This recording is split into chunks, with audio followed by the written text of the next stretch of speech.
दोस्तों, एरोप्लेन में बैठना तो हर किसी का ख्वाब होता है और हर इंसान चाहता है कि उसका ये सफर बहुत यादगार साबित हो। ऐसी ही अच्छी सोच रखकर कुछ खिलाड़ी एक प्लेन में सफर के लिए निकल पड़ते हैं, लेकिन रास्ते में उनके साथ एक बहुत भयानक हादसा पेश आ जाता है और वो 72 दिनों तक बर्फानी इलाके में फंस जाते हैं, जिन्हें कोई बचाने वाला नहीं होता और एक एक करके सब मरने लगते हैं और बाकी अपनी मौत का इंतजार करने लगते हैं। Help me! कोई है? ये बात है 13 अक्टूबर 1972 की, जब एक फुटबॉल रग्बी टीम अपना फाइनल मैच खेलने अमेरिका से चिली जा रही थी। सब खिलाड़ी बहुत खुश थे कि पहली बार जहाज में सफर कर रहे थे। इनमें से कुछ खिलाड़ियों के पेरेंट्स भी साथ थे और जहाज अपनी मंजिल की तरफ उड़ान भरता है। इस जहाज में टोटल 45 पैसेंजर्स थे। सब लोग एक दूसरे से अच्छे से घुल मिल गए थे, पर इनको शायद नहीं पता था कि आगे उनके साथ क्या होने वाला है। प्लेन एक बर्फीले इलाके से गुजरता है, जहां का मौसम अचानक खराब हो जाता है और प्लेन में टर्बुलेंस आ जाता है कि जिससे प्लेन को संभालना मुश्किल हो जाता है और फिर वो प्लेन एक बर्फ के पहाड़ से टकरा जाता है, जिससे प्लेन का पिछला हिस्सा उसी वक्त हवा में उड़ जाता है और अगला हिस्सा जमीन पर रगड़े खाता हुआ गिर जाता है। इस प्लेन क्रैश में 18 लोग मौके पर ही अपनी जान की बाजी हार जाते हैं। बाकी 27 लोग रह जाते हैं, जिन्होंने खुद को संभाला और बाकी लोगों की मदद करने लगे। कुछ खिलाड़ी पायलट के पास पहुंचे, पर दोनों पायलट भी मर चुके थे। अब चुना के प्लेन ने शाम के वक्त टेक ऑफ किया था तो रात बहुत जल्दी हो गई और ठंड इतनी ज्यादा होती है कि सब लोग बर्दाश्त नहीं कर पा रहे थे। इसलिए सब लोग जहाज के अंदर घुस जाते हैं और उसको सामान से ढक देते हैं ताकि सर्दी कम लगे। सब लोग बहुत डरे हुए थे और ये जान गए थे कि अब वो लोग नहीं बच सकते। जैसे तैसे करके रात गुजरी और सुबह देखा तो इनमें से कुछ और लोग ठंड की वजह से मर चुके थे। जब ये लोग जहाज से बाहर आए तो दूर दूर तक बस बर्फ ही बर्फ थी, जो इनके लिए खतरा थी, क्योंकि यहाँ ज्यादा दिनों तक जिंदा रहना मुमकिन नहीं था। उन्होंने सबसे पहले प्लेन में से सबको निकाला और प्लेन में रात गुजारने के लिए जगह बनाई। जख्मियों को धूप में लिटा दिया और धूप से बर्फ पिघलाकर पानी जमा करने लगे। अब ये सब लोग मदद का इंतजार करने लगे। अपना खाना और पानी इस तरह इस्तेमाल करने लगे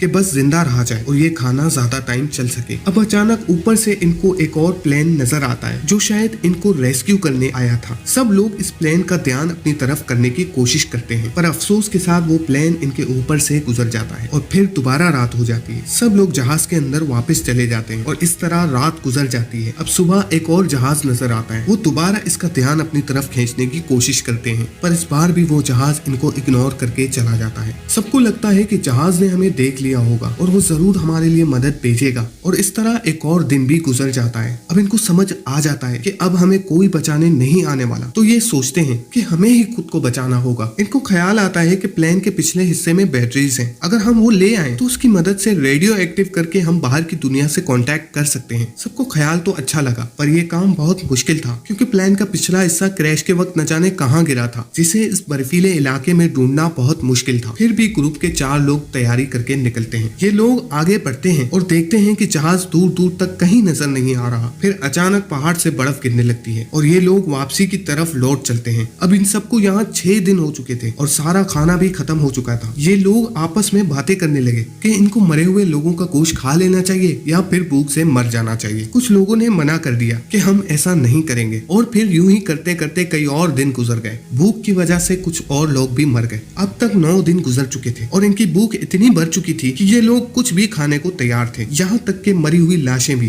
कुछ दूर नुमा नामी एक लड़के को एक बैग मिलता है जिसमें एक रेडियो था, जिसके लिए सबने चीजों को जोड़कर एंटीना की मदद से रेडियो को ऑन किया। और फिर इन्होंने ये न्यूज सुनी कि सरकार ने इनकी खोज में कई रेस्क्यू ऑपरेशन किए थे, यहाँ तक के 65 के करीब एरोप्लेन भेजे थे, पर फिर भी इन लोगों का कोई अता पता नहीं चला। तो फिर हुकूमत ने सबको मरा हुआ डिक्लेयर करार दे दिया और ऑपरेशंस बंद कर दिए। ये न्यूज सुनकर सब लोग हिम्मत हार गए और फिर से ग्रुप के 3 लोगों ने जहाज के पिछले हिस्से की बैटरीज लाने के लिए सफर शुरू किया। कुछ आगे बढ़ने के बाद इनको प्लेन के कुछ टुकड़े मिले और एक दोस्त की लाश भी मिली, जिसको वो दफना कर आगे बढ़ने लगे। मौसम बहुत खतरनाक हो रहा था और रात हो जाती है। ये तीनों एक पहाड़ पर रात गुजारने का सोचते हैं। अगली सुबह जब इनकी आंख खुली तो ये तीनों बर्फ में पूरी तरह ढके हुए थे। इनमें से एक की हालत बहुत खराब थी। फिर दोबारा से ये लोग वापसी के लिए निकलते हैं। इन लोगों को खाली हाथ देखकर सब लोग मायूस हो जाते हैं और फिर ऐसे ही कुछ दिन और गुजर जाते हैं। जैसे तैसे करके 17 दिन गुजर जाते हैं। अब यहाँ की खराब बात ये थी कि मौसम बार बार खराब हो जाता था, तो ये सब लोग जहाज के अंदर अपनी मौत का इंतजार कर रहे थे कि अचानक बाहर से आवाज आती है और एक बर्फ का तूफान इनकी तरफ आता हुआ नजर आता है, जो जहाज को अंदर बर्फ से भर देता है और कई लोग इस बर्फ के दब जाने से मर जाते हैं। जो लोग बच गए थे वो खुद को ऊपर लाने की कोशिश करने लगे और बाकियों को भी निकालने लगे। ये लोग खुद को संभाल नहीं पा रहे थे कि अचानक बाहर से एक और आवाज आती है। ये लोग जब बाहर देखते हैं तो सामने से एक और बर्फ का तूफान आ रहा होता है। ये तूफान इतना खतरनाक था कि पूरा जहाज बर्फ में दब चुका था। अंदर लोगों में और भी लोग जान की बाजी हार चुके थे। अब सब लोग जख्मी और कमजोर हालत में फंसे हुए थे और अब तक 18 दिन गुजर चुके थे। बचने का कोई रास्ता नहीं नजर आ रहा था। बिलाखिर एक नोमा नामी शख्स ने जोश में आकर जहाज के ऊपर से छेद करना शुरू कर दिया और पूरे 2 दिन की मेहनत के बाद सब लोग बाहर निकलने में कामयाब हो गए। अब मौसम कुछ ठीक होता है तो सब लोग जहाज को दोबारा से खोदकर उसे बाहर निकालते हैं और दोबारा अंदर बैठकर मौत का इंतजार करने लगे। इस तरह से 34 दिन गुजर गए। अब जो लोग पहले चढ़ाई करके ऊपर गए थे इनमें से एक साथी की मौत हो जाती है और फिर यूं 2 दिन और गुजर जाते हैं। अब इन्होंने कहा कि ऐसे तो हम एक एक करके मर जाएंगे, हमें कैसे भी करके जहाज के दूसरे हिस्से को ढूंढकर बैटरियां लानी ही होंगी ताकि हम बाहर की दुनिया से राब्ता कर सकें। और अब इनमें से 4 लोग पूरी तैयारी करके निकलते हैं। काफी दूर जाने के बाद इनमें से एक की तबीयत खराब हो जाती है, जिसको इन्होंने वापस भेज दिया और खुद आगे बढ़ते रहे। आखिरकार इनको वो हिस्सा मिल गया जहाँ पर बैटरीज थी। उसे देखकर ये लोग बहुत खुश होते हैं। फिर ये लोग सामान लेकर वापस आ जाते हैं और रेडियो को ऑन करने की कोशिश करते हैं ताकि बाहर की दुनिया से राब्ता किया जा सके। मगर अफसोस के साथ ये रेडियो खराब हो चुका था और इस तरह सबकी ये आखिरी उम्मीद भी टूट जाती है। अब इनकी टीम का एक और साथी भी अपनी जान की बाजी हार जाता है। मरते वक्त उसके हाथ में एक लेटर मिलता है जिसमें लिखा था कि वो बहुत खुश है कि वो अपने दोस्तों के बीच में मरा, क्योंकि ऐसी मौत नसीब वालों को ही मिलती है। ये सब देखकर बाकी लोगों को हिम्मत मिलती है और फिर ग्रुप के 3 लोग मदद के लिए निकलते हैं। इन तीनों ने कसम खा ली थी कि ये हर हाल में पहाड़ों को पार करके चिली तक पहुंचेंगे और सबके लिए मदद लाएंगे। ये लोग चलते रहे और जब रात होती तो ये लोग स्लीपिंग बैग्स में सो जाते। अगले दिन फिर वो चलते रहे और पहाड़ों पर चढ़ जाते। जब वो पहाड़ की चोटी पर पहुंचे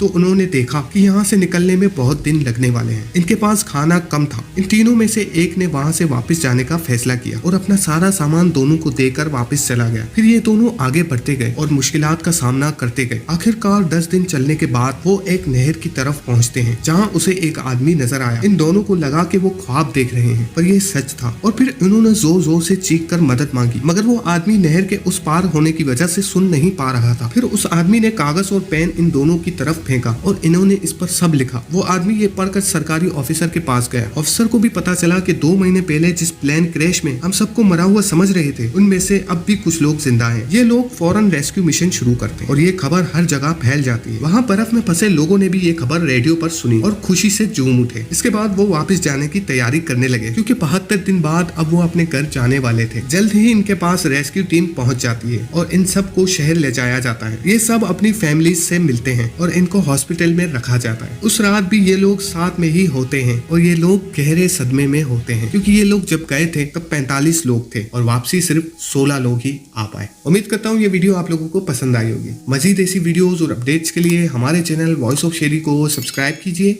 अल्लाह हाफिज।